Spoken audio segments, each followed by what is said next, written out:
Je te partage 6 aides financières à connaître si tu veux créer ta micro-entreprise cette année, partie 2. Alors, aujourd'hui, on parle de la prime d'activité. C'est une prestation sociale qui est destinée à compléter les revenus des travailleurs modestes. Mais attention, elle n'est pas réservée seulement aux salariés. Les indépendants peuvent aussi en bénéficier sous certaines conditions.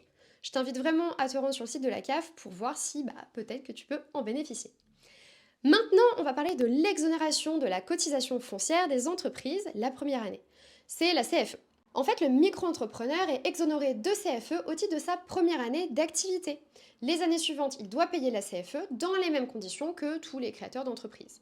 Pour bénéficier de l'exonération de la première année d'activité, tu dois absolument effectuer une déclaration initiale avant le 31 décembre de l'année de création de ta micro-entreprise. Sinon, tu n'auras pas cette exonération. Dernière aide, c'est les aides régionales et locales. Et ben en fait, selon la région ou la ville dans laquelle tu habites, tu peux avoir droit à des subventions, des exonérations ou même des prêts à taux zéro. Donc renseigne-toi auprès des structures locales, par exemple la chambre des commerces, la mairie, les régions, etc. Toutes ces aides, elles peuvent vraiment faire la différence au lancement de ta micro-entreprise. C'est un vrai coup de pouce financier dans certains cas. Si tu as des questions, n'hésite pas à les poser en commentaire et puis abonne-toi pour ne louper aucun conseil de ce genre.